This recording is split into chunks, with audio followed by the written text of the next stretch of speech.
நான் கோச்சுக்காதீங்க.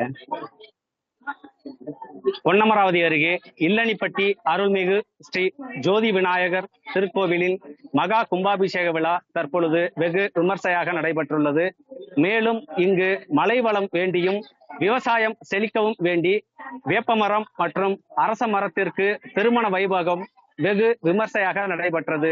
இதில் சுற்று வட்டார கிராமங்களை சார்ந்த ஏராளமான பொதுமக்கள் கலந்து கொண்டு தற்பொழுது சாமி தரிசனம் செய்து வருகின்றனர்.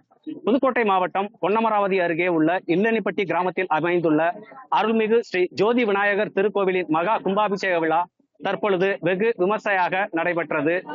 மேலும் இங்கு சிறப்பான மற்றொரு வைபவமான மழை வளம் வேண்டியும் விவசாயம் செழிக்கவும் வேப்பமரம் மற்றும் அரச மரத்திற்கு திருமண வைபவமானது தற்பொழுது வெகு விமர்சையாக நடைபெற்றது.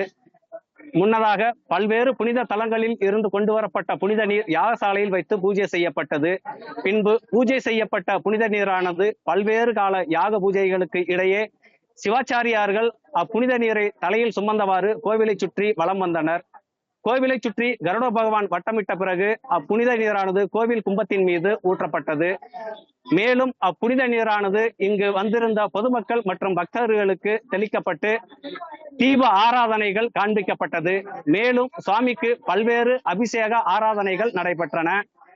இவ்விழாவில் சுற்றுவட்டார கிராமங்களை சார்ந்த ஏராளமான கிராம பொதுமக்கள் கலந்து கொண்டனர். விழாவில் கலந்து கொண்டவர்களுக்கு அருப்பிரசாதம் மற்றும் அன்னதானம் வழங்கப்பட்டது.